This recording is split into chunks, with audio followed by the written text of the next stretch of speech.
Graça e paz a todos vós, queridos irmãos e irmãs.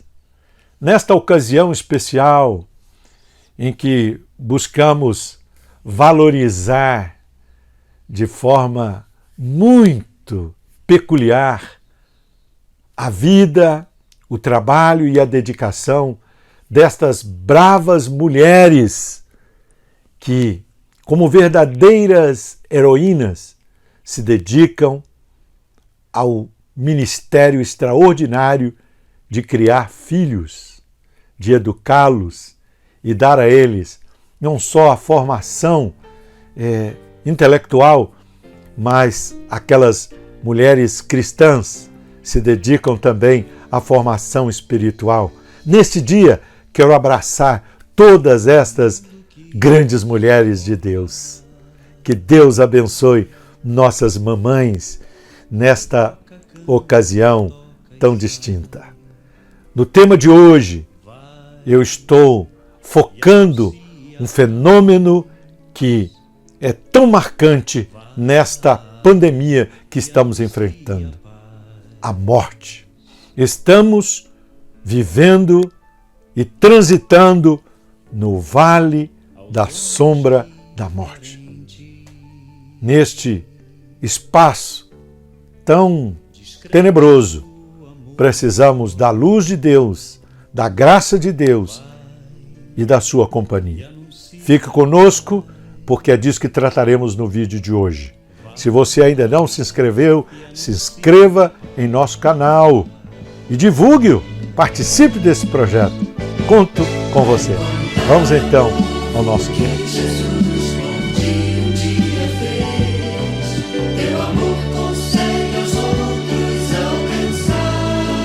A constante divulgação do número de mortes causadas por essa pandemia parece promover um certo arrefecimento em nosso sentimento de pesar e de comoção.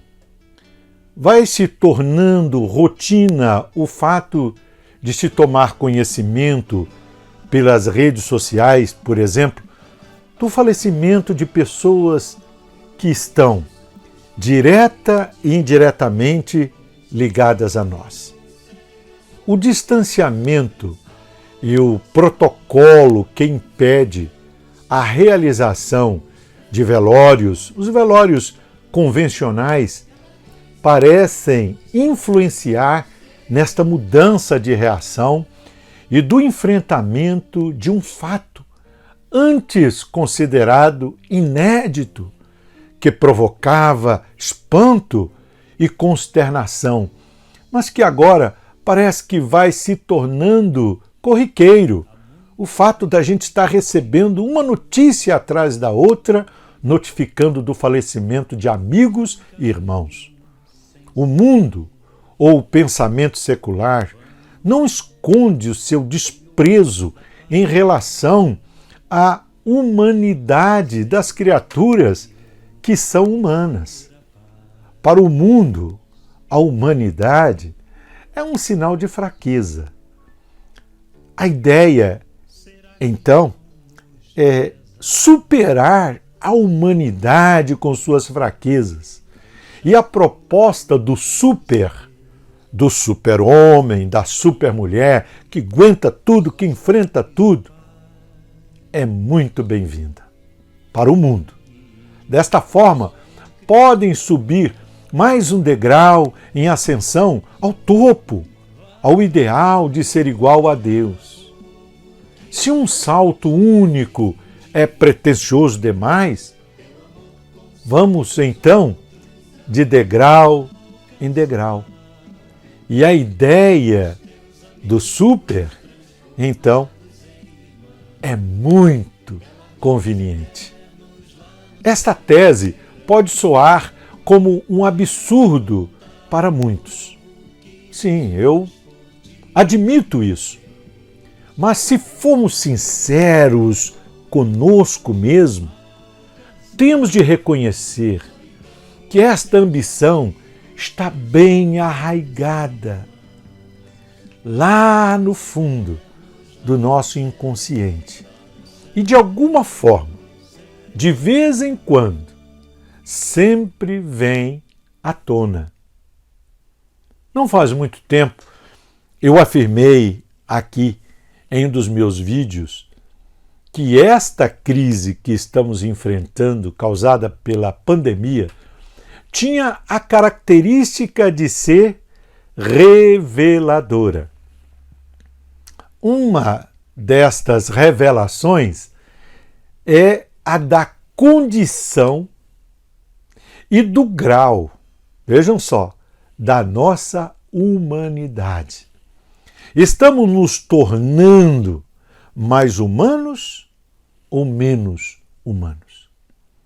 Sabemos que a morte mexe com a sensibilidade do ser humano. É verdade.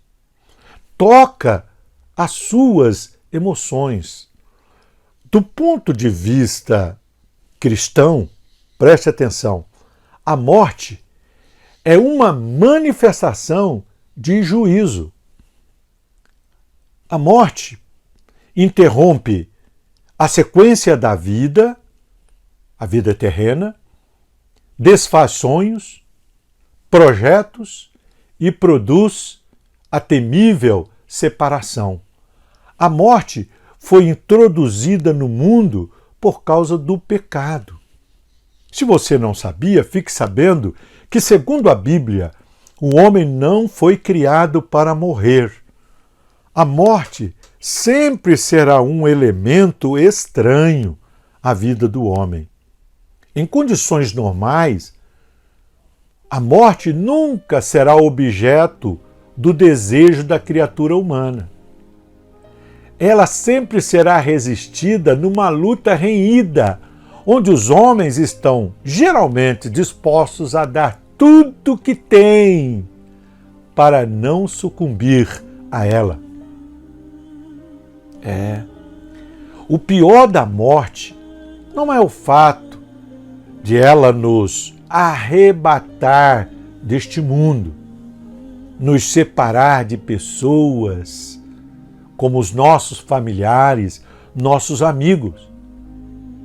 Mas o pior da morte é o caso de que a ela segue-se o inexorável juízo divino.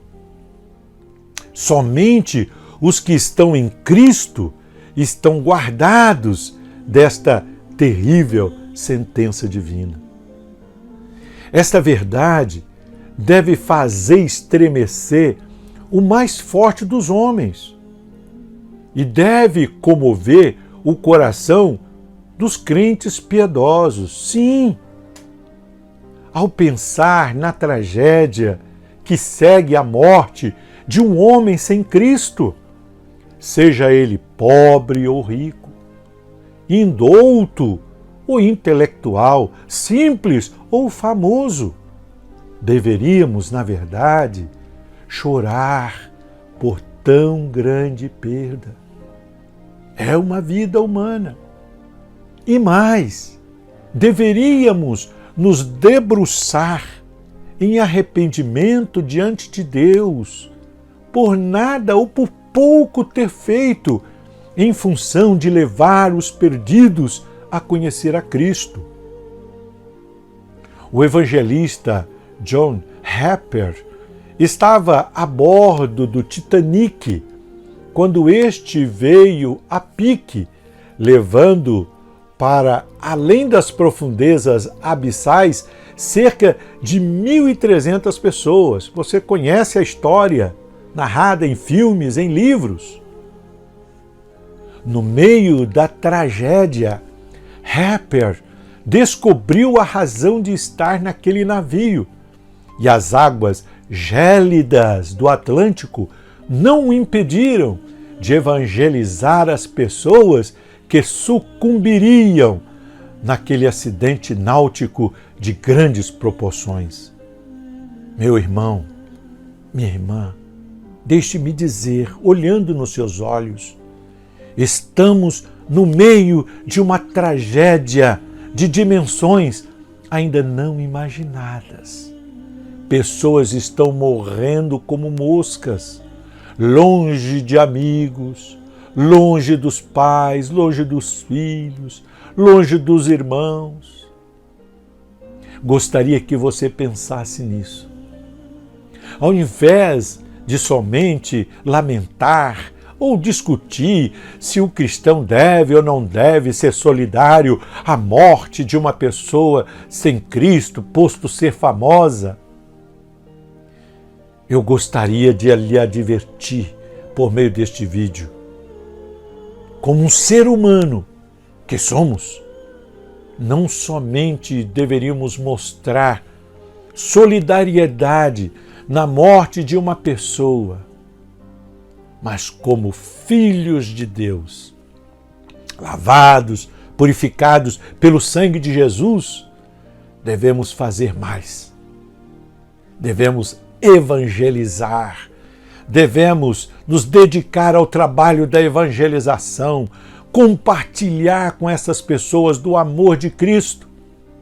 Em meio a tanta dor, ao choro, às lágrimas, haverá sempre alguém esperando para conhecer o amor e a graça de Deus revelados em Cristo Jesus. Termino esta reflexão com um pensamento de A.W. Tozer, que estivemos estudando esta semana. Abre aspas. É irônico que os homens gastem vastas somas de dinheiro e tempo num esforço para descobrir os segredos do seu passado, quando o futuro é tudo que deveria realmente importar-lhes. Fecha aspas. Assim cremos. É tempo de crescer, é tempo de saltar muralhas, é tempo de voar mais alto e acreditar. É tempo de crescer, é tempo de saltar